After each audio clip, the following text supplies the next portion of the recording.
Oke, semuanya kembali lagi di channel kita ya. Dan masih bersama teman saya Hong Lian ya. Oke, nah sekarang kita akan membahas segmen yang kedua, yaitu tentang manajemen breathing ya. Manajemen breathing itu sebenarnya sebagai pendahuluan ya. Manajemen breathing itu sebenarnya terdiri dari dua, pemberian oksigen, dan satu lagi adalah pemberian bantuan nafas atau rescue breathing ya. Yang akan saya bahas di sini adalah rescue breathing. Kenapa? Karena oksigenasi Anda pasti semuanya sudah dapat di mata kuliah respirasi kan. Nah, di blok respirasi ya. Anda sudah dapat tentang pemberian oksigenasi. Oke. Nah, yang saya akan bahas pada sesi kali ini adalah pemberian bantuan nafas atau rescue breathing ya. Nah, alat yang kita gunakan apa? Alat yang kita gunakan adalah BVM ini ya, atau ambu bag. Oke, ya ada yang nyebut juga ambu bag. Cuman sekali lagi ambu itu adalah merek ya. Jadi lebih baiknya kita mulai sekarang sebut sebagai BVM, bag valve mask. Jadi suatu alat yang terdiri dari bag, kantong, valve, dan juga masker. Oke. Nah, bagaimana cara pemakaiannya setelah ini kita bahas. Oke. Nah, untuk tambahan, ketika kita melakukan BVM itu ada baiknya ketika kita melakukan bantuan jalan nafas itu ada baiknya atau bahkan sangat dianjurkan kita harus melakukan pembebasan jalan nafas terlebih dahulu ya. Jadi jalannya dulu harus clear, baru kita berikan bantuan nafas gitu ya. Jadi sesuai dengan algoritma kita A, B, C. Apapun makanannya lauknya A, B, C ya. Oke, jadi seperti yang kita lakukan tadi ya, kita pasang dulu mayo. Nah, ibaratkan kita sudah pasang mayonya ya. Mayo. OPA, orofaring airway. Oke. Nah, kita akan lakukan pemberian bantuan nafas atau rescue breathing dengan menggunakan BVM. Nah, BVM ini memiliki berbagai macam kegunaan. Maksudnya beberapa level oksigen yang bisa kita berikan. Jika tidak Anda sambungkan alias kita pakai udara bebas, dia akan bisa memberikan konsentrasi oksigen sebesar 21%. Ya, kenapa? Karena udara bebas ini adalah 21% kandungan oksigennya ya. Tetapi jika Anda hubungkan ini dengan sumber oksigen, kita tambahkan kantongnya. Ya, kita sambungkan ini dengan sumber oksigen, maka konsentrasi oksigen yang bisa kita berikan up to 90% ya. Bisa mencapai 90% kalau kita berikan oksigen yang bebas. Oksigen bebas, sumber oksigen, sorry guys ya. Yuk, efek siang-siang ini ya. Oke. Nah, sekarang kita akan belajar bagaimana cara untuk memasang BVM ya. Kita ibaratkan ini dia terpasang O2 ya. Kita tersambung dengan sumber O2. Oke. Ya.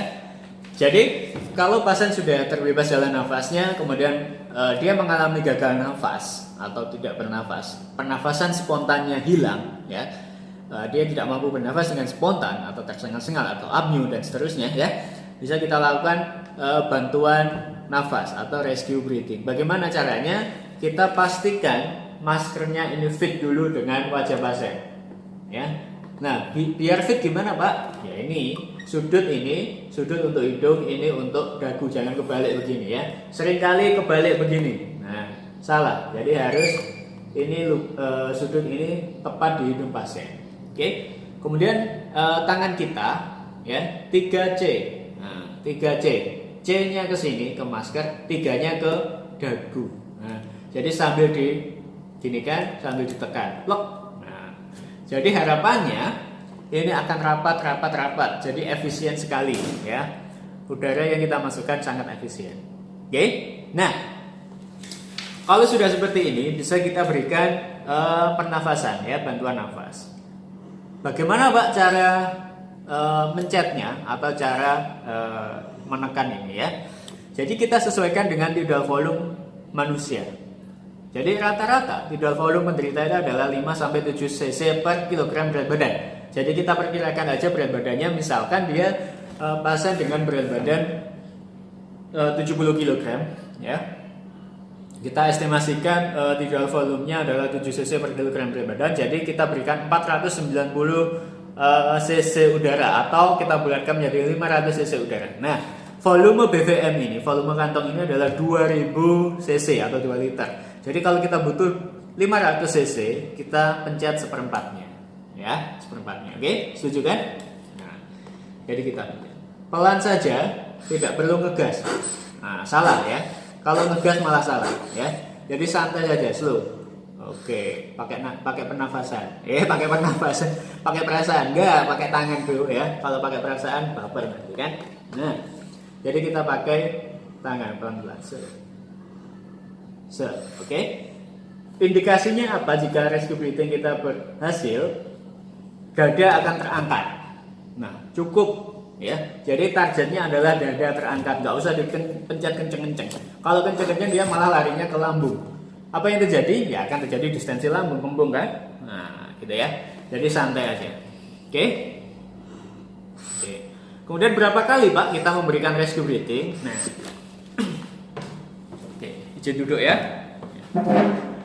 Rescue breathing diberikan sesuai dengan pernafasan normal manusia, antara 10 sampai 12 kali per menit ya. Jadi ketika Anda memutuskan memberikan 12 kali per menit, maka rescue breathing ini kita berikan setiap 5 detik sekali. Benar atau salah? Ya.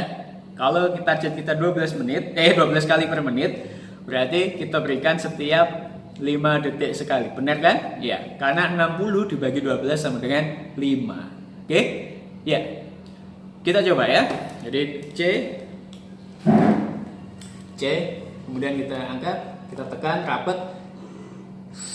1 2 3 4 5. 1 2 3 4 5. 1 2 3 4 5. 1 2 3 4 5. Nah, lakukan seperti itu. Dengan jeda seperti itu, Anda akan mendapatkan sebanyak 12 pernafasan dalam 1 menit. Jika Anda memutuskan memberikan 10 kali per menit, berarti kita tambah. Berarti setiap 6 detik sekali. Oke? Ya, gampang kan cara melakukan pernafasan? Oke. Nah, yang perlu digarisbawahi adalah rescue breathing ini akan berbeda dengan ventilasi pada CPR, pada RJP ya. Kalau pada RJP, pemberian pernafasan kita lakukan 2 kali ketika 30 kompresi, ya kan, 30/2. Nah, saya rasa ada nanti ketika lab juga akan diajarkan itu ya. Jadi berbeda antara rescue breathing pada kasus dengan masalah seperti ini dan rescue breathing pada ventilasi, atau kita sebut saja ventilasi pada CPR ya. Jadi berbeda, rescue breathing dengan ventilasi pada CPR itu berbeda ya. Kalau CPR hanya diberikan 2 kali, kalau ini 12 kali per menit dengan cara itu tadi, setiap 5 detik sekali dipencet. Oke? Nah, ini adalah manajemen breathing yang kita bahas pada sesi kali ini ya. Jadi Anda diharapkan kompetensinya yang tercapai adalah Anda mampu memberikan rescue breathing pada kasus-kasus dengan henti napas atau gagal nafas. Oke? Sampai di sini dulu sesi kita pada kali ini. Jangan lupa dicatat kalau ada pertanyaan, nanti kita bahas pada media yang kita sepakati. Oke? Yuk, saya siapkan dulu untuk sesi selanjutnya ya. Oke, semuanya kembali lagi kita di sesi selanjutnya, yaitu Basic Circulation Management ya.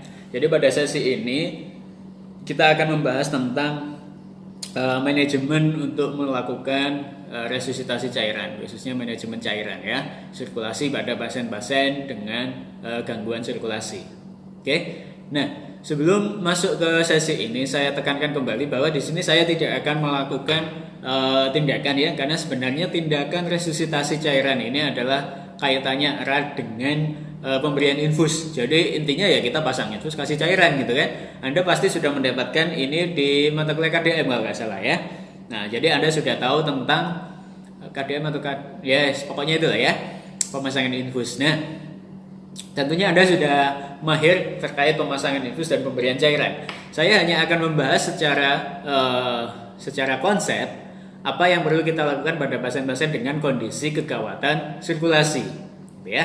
Nah, mari kita langsung masuk ke dalam sesi Basic Circulation Management. Oke, jadi sejawat sekalian, perlu saya tekankan bahwa gangguan sirkulasi itu sebenarnya melibatkan 3 unsur, ya. 3 unsur, ada pompa,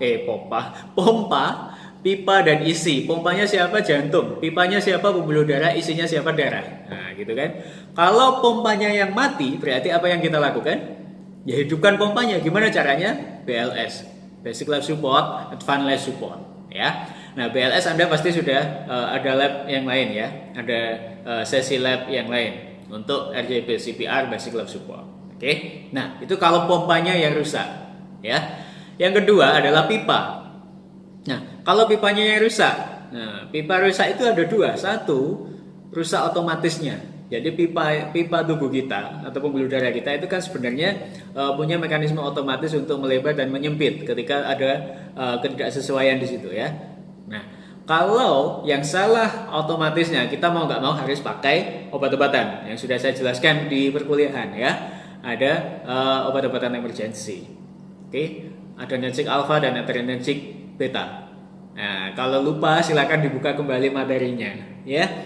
Oke, kemudian kalau masalahnya pipanya sobek, pecah, robek dan seterusnya, putus dan seterusnya, berarti dia akan terjadi perdarahan, gitu kan. Nah, kalau jadi perdarahan, apa yang kita lakukan? Ya pasti, yang pertama kita hentikan dulu sumber perdarahannya. Bagaimana caranya? Jarinya salah, ya. Kita hentikan dulu sumber perdarahannya. Bagaimana caranya? Ya satu, bisa kita heating. Kalau memang Anda membutuhkan heating. Kalau tidak memungkinkan melakukan heating, ya cukup dilakukan balut tekan, ya. Dilakukan penekanan, dilakukan balut tekan. Jadi dibalut dengan menggunakan mitela atau dengan tensogram, dikasih kasa dulu, tekan. Nah, jadi sebenarnya prinsipnya ketika pembuluh darah itu putus, apalagi dia putusnya tes gini, ya, putus ini, ya, putus Nah, kalau pembuluh darah itu putus, dia akan punya mekanisme otomatis untuk menyempitkan dirinya. Nah, jadi yang saya bahas tadi, kalau kemampuan untuk menyempitkannya dia normal, dia akan mempunyai kemampuan untuk vasokonstriksi, ya. Jadi dia akan vasokonstriksi, dia akan menyempit, kemudian zat beku darah, trombosit, dia akan nempel ke situ, akhirnya tersumbat. Nah, jadi dia secara tidak langsung, secara alamiah, secara otomatis dia punya mekanisme untuk menghentikan sendiri perdarahan itu. Kalau ya masih normal semua, ya, zat beku darahnya normal, mekanisme sistem saraf simpatis parasimpatisnya juga normal, gitu, ya. Oke. Nah, kalau misalkan sekarang itu masalah pipanya, ya, pipanya sudah robek, ya, kita tutup dulu sumber perdarahannya. Nah, jangan lupa ketika pompa itu robek, ketika pipa itu robek, ketika pipa itu pecah, akan ada isi yang keluar. Apa isinya? Darah, kan? Nah, ada darah yang keluar. Maka kita tidak boleh melakukan penggantian darah, ya. Jadi cairannya juga harus kita gantikan, gitu. Kita gantikan isinya. Jadi kalau pipanya pecah, kita ganti isinya. Pipanya sudah diatasi, kita ganti isinya, ya. Isinya kita ganti. Bagaimana? Ya, kita lakukan resusitasi cairan, gitu, ya. Oke. Nah, yang akan kita bahas adalah itu, ya, resusitasi cairan. Oke. Jadi begini. Basic Circulation Management ini adalah suatu tindakan untuk mengembalikan atau mempertahankan sirkulasi yang adekuat berupa pemberian cairan atau transfusi darah pada pasien yang mengalami gangguan fungsi sirkulasi, ya, karena berbagai sebab, yaitu tadi, ya, sebabnya ada pompanya yang rusak, pipanya yang rusak, atau isinya yang hilang atau berkurang. Oke. Nah, tujuan pembelajarannya diharapkan Anda mampu mengenali tanda gangguan fungsi sirkulasi, oke, dan melakukan tindakan pemberian cairan atau transfusi darah dengan sesuai dengan indikasi, sesuai dengan klasifikasi shock, ya. Nah, indikasi dilakukan tindakan ini adalah pasien yang mengalami gangguan fungsi sirkulasi, pasien yang mengalami penurunan kesadaran atau koma, dan pasien yang mengalami shock. Ya, shock itu macam-macam, nggak usah saya bahas karena di kuliah sudah saya bahas kan. Ya, oke. Hal yang perlu diperhatikan adalah yang pertama, lakukan pengkajian dan ambil keputusan yang tepat. Jadi Anda harus yakin bahwa tindakan yang Anda ambil ini sudah tepat, gitu ya. Kemudian yang kedua adalah semua pasien trauma wajib diberikan oksigen sesuai kebutuhan sebelum dilakukan resusitasi cairan. Ya, pasti ya, oksigennya harus terpenuhi. Harapannya apa? Ketika pembawa oksigen, dalam hal ini hemoglobin, berkurang, maka kita support dengan konsentrasi oksigen yang lebih tinggi. Harapannya tidak terjadi hipoksia gitu ya. Kemudian pada kasus dengan shock neurogenik, akral akan tetap hangat tetapi kulit merah. Kulit tetap merah dan kering. Hal ini disebabkan karena mekanisme shock neurogenik yang menyebabkan pembuluh darah tidak mampu vasokonstriksi. Nah, ini yang saya bahas tadi ya. Mekanisme otomatis pembuluh darahnya rusak. Jadi dia kemampuan vasokonstriksinya juga rusak, berkurang atau bahkan nggak bisa sama sekali. Ya, oke. Kemudian selalu gunakan jarum infus dengan ukuran terbesar. Biasanya yang sering dipakai adalah nomor 16. Ya, bila memungkinkan. Tapi kalau misalkan venanya besar, aksesnya mudah, pakai yang nomor 16. Tapi kalau misalkan aksesnya sulit, venanya kolaps, ya jangan dipaksakan pakai 16 daripada nanti pecah. Nggak jadi masuk cairannya, ya gunakan yang sesuai dengan kondisi gitu ya. Kemudian gunakan vena yang paling besar.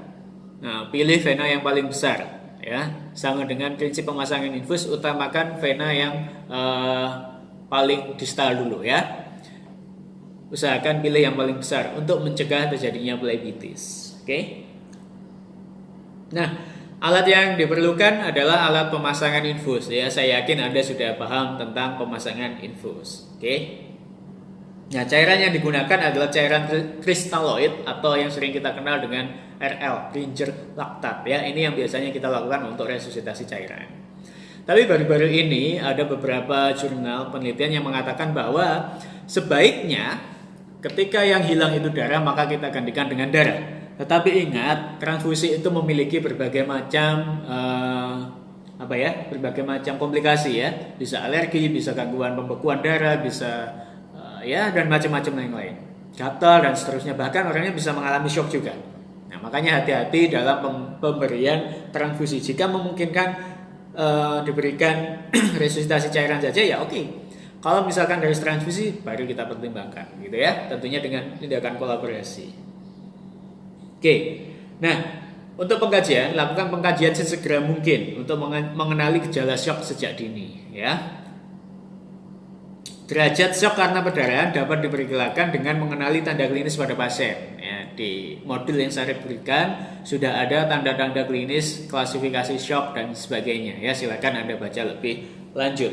Nah, kompensasi tubuh terhadap kehilangan darah secara berurutan adalah sebagai berikut. Biasanya ketika pertama kali seseorang itu kekurangan darah atau kehilangan atau mengalami shock, ya, khususnya shock hipovolemik di sini, maka yang pertama terjadi adalah penurunan tingkat kesadaran atau bahkan orangnya bisa jatuh tidak sadar, koma. Ya, kenapa? Karena otak sangat sensitif terhadap penurunan suplai oksigen. Ya, jika otak mengalami kekurangan oksigen, maka tanda awal yang muncul adalah perubahan mental dan perilaku. Di antaranya adalah pasien merasa cemas, gelisah atau apatis. Itu ya. Kemudian yang kedua, akan terjadi perubahan warna kulit. Ya, pasien dengan warna kulit yang pucat atau cyanosis menunjukkan kondisi hipovolemia atau terjadi vasokonstriksi di dalam pembuluh darah. Dan biasanya akan diikuti dengan adanya CRT yang semakin melambat lebih dari 2 detik. Ya, jadi sebenarnya kita gampang saja kita cek apakah pasiennya sadar atau apatis atau gimana ya. Kemudian kita cek CRT-nya. Nah, apakah CRT-nya melambat atau tidak. Yang ketiga adalah nadi. Nadi yang cepat dan lemah atau takikardia. Ya, takikardia merupakan tanda hipovolemia. Hal ini merupakan kompensasi untuk meningkatkan venous return dengan meningkatkan kontraksi otot jantung. Ya, jadi ketika dia mengalami shock hipovolemik atau kehilangan darah, dia akan mengalami takikardia. Ya, ini adalah tanda-tandanya. Dia diawali dengan adanya penurunan kesadaran, kemudian perubahan warna kulit dan takikardia. Oke. Nah, langsung kita bahas tentang derajat shock ya. Jadi shock itu ada kita klasifikasikan menjadi derajat 1, 2, 3 dan 4. Ya. Bisa kita lihat berdasarkan darah yang hilang. Shock derajat 1 jika darah yang hilang kurang dari 750 cc. Shock derajat 2 jika darah yang hilang 750 sampai 1500 cc. Shock derajat 3 jika darah yang hilang 1500 sampai 2000 cc. Shock derajat 4 jika darah yang hilang lebih dari 2 liter atau 2000 cc. Oke. Nah, kalau susah, Pak, kita susah dong mengestimasi darah yang hilang kan, jumlahnya kita nggak mungkin tampung dan sebagainya kan. Nah, kita bisa berpatokan pada nadi, ya. Shock derajat 1 biasanya nadinya kurang dari 100. Oke. Shock derajat 2 nadinya lebih dari 100 tetapi kurang dari 120. Nah, shock derajat 3 nadinya lebih dari 120 tetapi kurang dari 140. Nah, shock derajat 4 yang paling berat, dia nadinya biasanya mencapai lebih dari 140 kali per menit. Oke. Kemudian yang paling gampang lagi adalah kita cek respirasi. Nah, itu biasanya karena sirkulasi ini berkaitan erat dengan pernafasan, dengan respirasi ya. Shock derajat 1, respirasinya biasanya masih dalam batas normal 14 sampai 20 kali per menit. Shock derajat 2 dia mulai meningkat 20 sampai 30 kali per menit. Shock derajat 3 dia mencapai 30 sampai 40 kali per menit atau apnea ya. Dan shock derajat 4 biasanya dia sudah gagal nafas lebih dari 35 kali per menit. Oke. Ya. Untuk kesadaran biasanya shock derajat 1 dia agak gelisah ya. Shock derajat 2 dia gelisah, shock derajat 3 gelisah dan bingung. Nah, shock derajat 4 bingung dan letargik atau sudah lemes lah ya. Lemes, somnolen, apatis. Oke, nah jenis cairan pengganti yang kita sarankan untuk shock derajat 1 adalah penggunaan cairan kristaloid atau yang kita bahas tadi adalah RL ya, ringer lactate. Untuk shock derajat 2 sama, kita gunakan cairan kristaloid. Kemudian shock derajat 3 dan 4 kita sarankan untuk menggunakan kristaloid dan darah, tentunya dengan pengkajian lebih lanjut ya. Jadi kita kaji lagi apakah memang pasien memerlukan transfusi. Gitu ya. Oke. Nah, untuk jumlah cairan yang digunakan, ringer lactate itu biasanya kita berikan 20 sampai 40 cc per kilogram berat badan habis dalam waktu 10 sampai 15 menit. Jadi digerojok. Kalau perlu Anda pakai 2 jalur, kanan dan kiri pasang 2. Ya. 20 sampai 40 cc per kilogram berat badan habis dalam waktu 10 sampai 15 menit. Jadi kalau kita asumsikan berat badan pasien 60 kg, maka kita berikan cairan itu minimal 20 kali 60. Berapa? 1200 cc cairan ringer lactate habis dalam waktu 10 sampai 15 menit ya. Kalau perlu pasang 2 IV lamp ya. Oke. Kemudian pemberian resusitasi ini dapat diulangi 1 sampai 2 kali tergantung kondisi pasien ya. Yang bisa kita gunakan sebagai patokan apakah resusitasi kita sudah berespon atau belum, bisa kita lihat melalui tanda vital ya. Kalau respon cepat biasanya tanda vitalnya kembali normal ya. Respon transien itu biasanya perbaikan sementara ya, jadi tanda vitalnya dalam kondisi normal tapi dalam waktu yang sementara. Kemudian respon negatif biasanya tanda vitalnya tetap buruk. Tanda vital itu apa sih? Ya itu tadi tekanan darah, MAP, nadi, dan juga CRT dan pernafasan. Nah, ini ya yang perlu kita perhatikan. Oke. Nah, tanda keberhasilan resusitasi dapat dilihat melalui tanda klinis. Ya, yang pertama bisa kita lihat dari otak. Biasanya kembalinya kesadaran, berarti otaknya sudah reperfusi. Ya, berarti dia sudah sirkulasinya sudah kembali ke otak. Yang kedua adalah ginjal. Nah, biasanya produksi urinnya meningkat atau dia yang awalnya nggak pipis dia jadi pipis, gitu ya. Yang awalnya urinnya sedikit pekat dia urinnya jadi banyak, lebih banyak dan lebih encer, gitu ya. Kemudian kulit ekstremitas, biasanya dia HKM, hangat, kering dan merah, ya. Hangat, kering dan merah, terutama di akral, ya. Hangat, kering dan merah. Kemudian jantung, biasanya denyut nadinya turun atau normal dan tekanan darahnya kembali meningkat atau dalam batas normal. Itu tanda-tanda keberhasilan resusitasi. Ya, untuk prognosis biasanya tergantung pada beberapa hal. Ya, di antaranya yang pertama lamanya shock berlangsung. Jadi sesegera mungkin, as soon as possible, berikan resusitasi cairan pada pasien yang memang benar-benar membutuhkan, ya. Jadi jangan biarkan berlarut-larut seperti hubungan Anda dengan dia, ya. Kalau nggak cocok ya wes tinggalkan aja, ya. Nah ini sama juga. Kalau dia segera membutuhkan, ya langsung berikan cairan, gitu ya. Jangan ditunggu, karena lama shock itu sangat berpengaruh terhadap prognosisnya, ya. Kemudian yang kedua adalah berat shock atau derajat shock tadi, ya. Ada derajat 1, 2, 3, dan 4. Kemudian yang ketiga adalah kecepatan penanganan yang benar. Nah ini makanya cepat dan benar. Kalau cepat salah percuma, ya nggak percuma sih, tapi ya eman-eman gitu loh, ya. Ya harus cepat dan benar. Itulah kenapa saya tekankan harus kompeten, ya. Harus kompeten. Kalau nggak kompeten, nggak usah maksakan diri. Kolaborasi, ya, baik dengan sejawat perawat maupun sejawat yang lain dengan dokter, ya. Yang keempat adalah kondisi sebelumnya. Nah, kondisi sebelumnya ini ya terkait itu tadi, misalkan pasiennya trauma, pasiennya cedera otak berat dan seterusnya, trauma cervical, trauma spinal dan sebagainya. Itu juga akan tentu mempengaruhi prognosis pasien. Kemudian yang terakhir adalah penyakit penyerta atau komorbid, ya. Jadi misalkan dari awal pasiennya memang sudah ada penyakit ya yang memberatkan, misalkan ada stroke, ada DM, ada hipertensi dan sebagainya. Ya ini tentu pasti akan berpengaruh pada prognosis klien. Oke, demikian yang bisa kita sampaikan, yang bisa saya sampaikan untuk manajemen sirkulasi, ya. Jadi yang perlu Anda tekankan pada kasus sirkulasi atau manajemen sirkulasi ini adalah bagaimana Anda mampu mengambil keputusan pada pasien-pasien yang membutuhkan resusitasi cairan dan Anda mampu mengidentifikasi berapa derajat shocknya dan tindakan apa yang bisa diberikan di kasus ini, gitu ya. Jadi esensinya di situ. Kalau masalah pemberian cairan, masalah pemasangan infus, saya yakin Anda sekalian sudah expert, gitu ya. Oke. Nah, sampai di sini dulu untuk pembahasan kita yang sudah panjang sekali, airway breathing circulation, ya. Kalau ada pertanyaan silakan dicatat, nanti kita bahas di media yang sudah kita sepakati. Oke, sampai di sini dulu. Sampai ketemu dalam kondisi yang sehat dan dalam kondisi yang jauh lebih baik. Tetap semangat, kita lawan COVID bersama-sama. Selamat siang, assalamualaikum warahmatullahi wabarakatuh.